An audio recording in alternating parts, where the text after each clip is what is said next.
on the corner was a cafe they called Vis-a-Vis Cafe. Went there, the man said, "Yeah, I'll hire you. Put you in there washing dishes and mopping floors when we close up."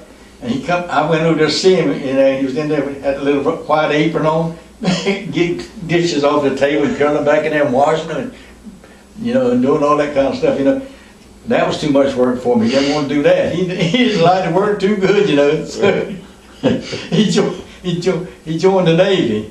He was 17-year-old.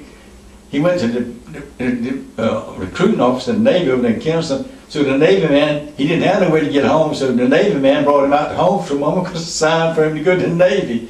Well, he got in the Navy, and he found out that one of them old ships had to be, paint chipped off them and sand them and then paint them.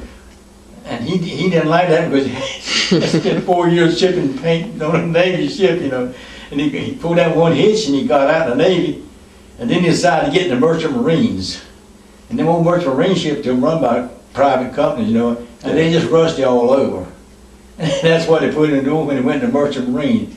Chipping paint and sand, and paint the ship. That's all the way over back, from Europe and back.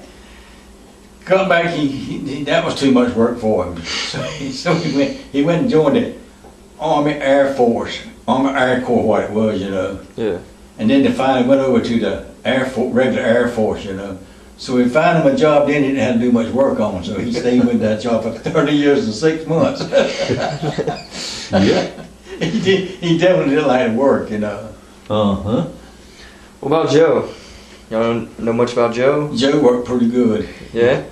Yeah, Joe worked pretty good. Me and Joe worked pretty good,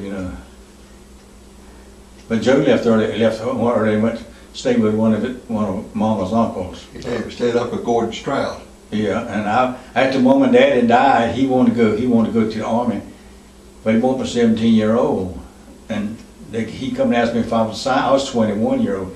Asked me if I'd sign when to go to the Army. I told him, yeah, I'd sign when to go to the Army. So on this, I think it was the 17th of January, I signed when to go to the Army. So he went to the Army to send to Fort Jackson, South Carolina, basic training. And 28th of January that same month, I decided to go back in the Army. And they sent me down to Fort Jackson, South Carolina for reassignment to go somewhere else. You'd already been to Germany. Yeah, I'd already been in the service. So there was a boy lived on a farm next to us. His name was Roland Rouse, but he called him Root.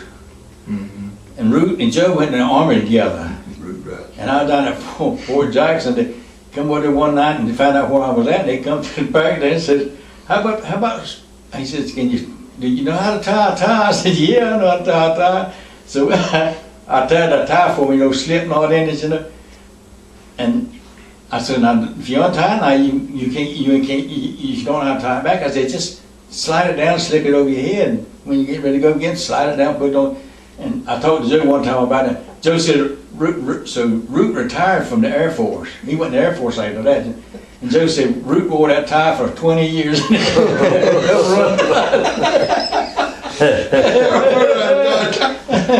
remember Root. He's funny. He had a brother named Calvin Rouse.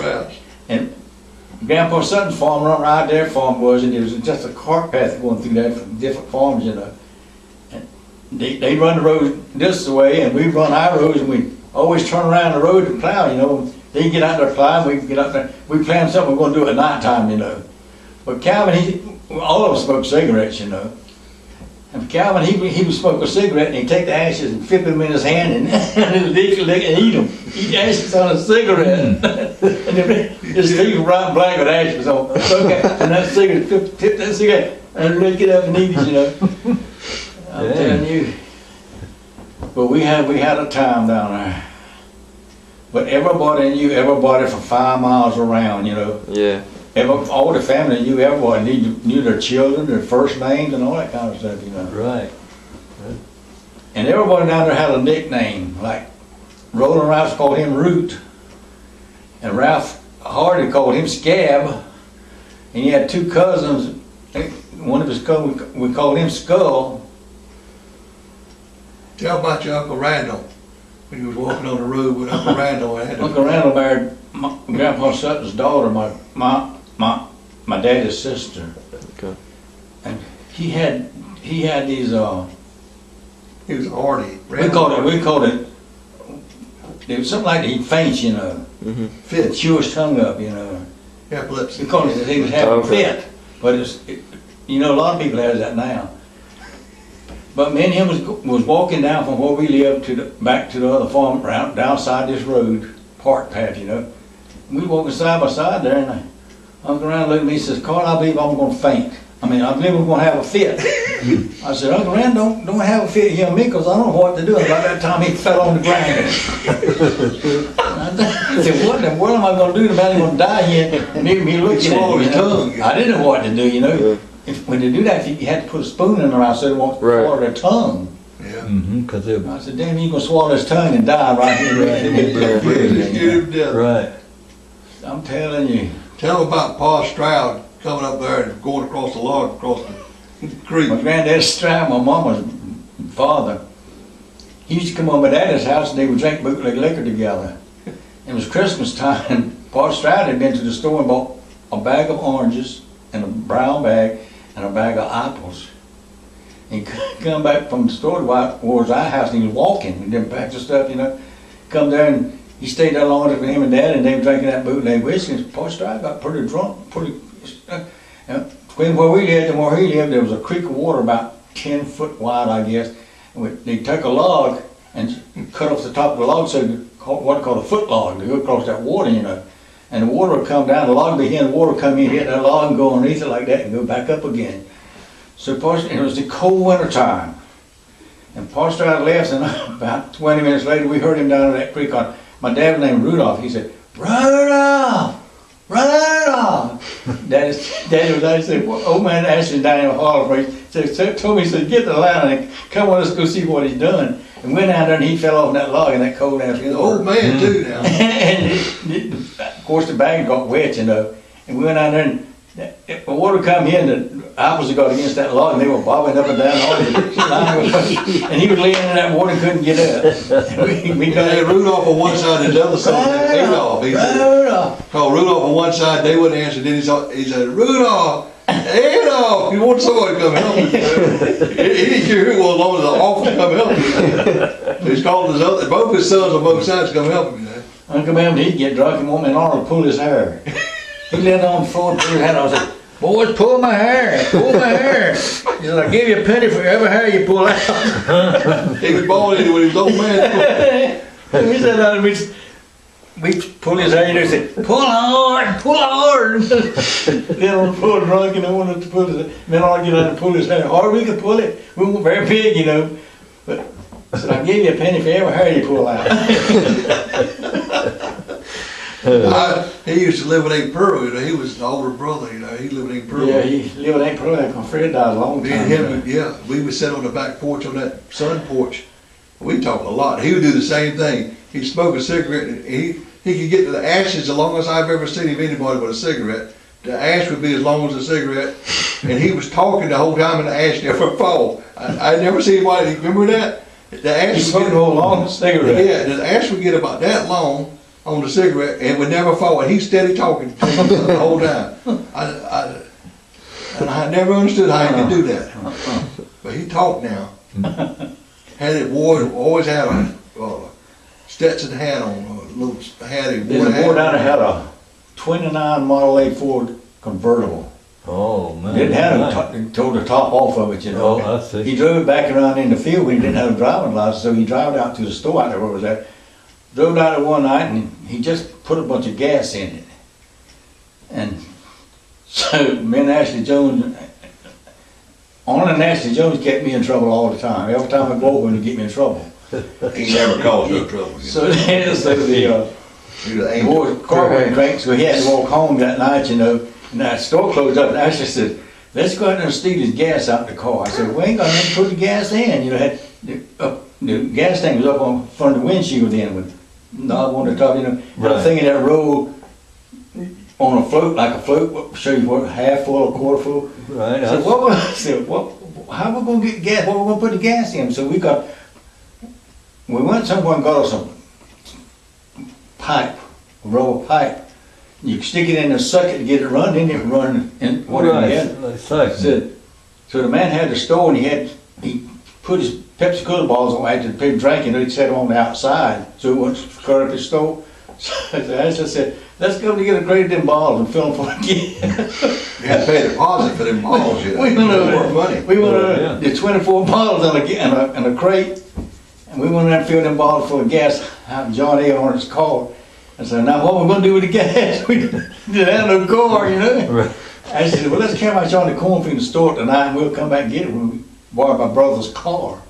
So his brother had over 32 Chevrolet, but we never went back and got the gas. The bottle was still, I don't know how I found out who got it, you know. Yeah. So one time, I was over at Ashley Jones' house. His brother lived in a little house on the farm where his daddy owned. And he had a liquor store down there behind his house in a creek of water. His brother did, his older brother. And the mash was just getting just right, you know, ready to run off. And you could skim that stuff on the top and get and drink that mash, and it would make you pretty well drunk, you know. Mm-hmm. So we went down to his liquor store and went down there and drank a bunch of that mash. Make you sick. And come back and Simon found out his brother found out what we had done, so he got on Ash's tail about to whip his tail, you know. So then his brother and his wife left, and me and Ash were still down in his house, standing on the porch. So his brother had a .22 rifle in the house. Ash was mad with his brother. He said, I'm going to go out and kill myself with this rifle. So we went and got the rifle, he loaded some bullets, and he went out in the field out there. And I heard the rifle, bang! I said, Lord God, he shot himself. Come back up there with he had a jacket on, he come back up there and he shot a hole through his jacket underneath his arm. Huh. And said, that thing won't, I can't kill myself with that. I said, well, my arm's got a little 12-gauge shotgun from holding somebody, and every time you shoot it, it'd come in 3 pieces. The stock would be in the hand, your hand stock, and barrel would be in the other piece. So I told Ash, I said, well, I go get Arnold's old shotgun. I didn't tell him it'd come apart. And I said, you can kill yourself with that. So I went and You got, know the history day, right? I went home and got Arnold's shotgun. Mom and Daddy was home, so I got the shotgun, 3 or 4 shells, and went out the back way and went back. It was getting dark at that time, you know. Went back over and give Ash the old shotgun. He went back out in the field out there again and was to shoot himself. And I heard the gun, bam! He said, oh. I said, God almighty, he's killed himself. And I went out there and he shot his damn under his arm, put that gun under his arm, going to shoot his jacket out again, you know. And it took a whole hunk of that skin out of him. Oh, man. And I went out and he was laying on the ground, and the gun was in 3 pieces, the barrel again, the hand stock in the other way. The gun had come over the pieces. You know, I guess they could have put me in prison for getting the gun for him if he'd have killed himself. Yeah, I guess so, yeah. They wasn't running, you know, he didn't have a gun, they knew he didn't had a rifle, his brother had a rifle. What was y'all, teenagers by then or not Huh? yet? Teenagers by then? Or? Oh, older than a teenager when y'all that was going on? Yeah. Tell him the story about Aunt Viola. Aunt Viola. Aunt Viola, Granny Sutton. Grandpa Sutton's, my dad's sister, next to him. She married a Jones fella and they had 4 children. The youngest was about 2 years old.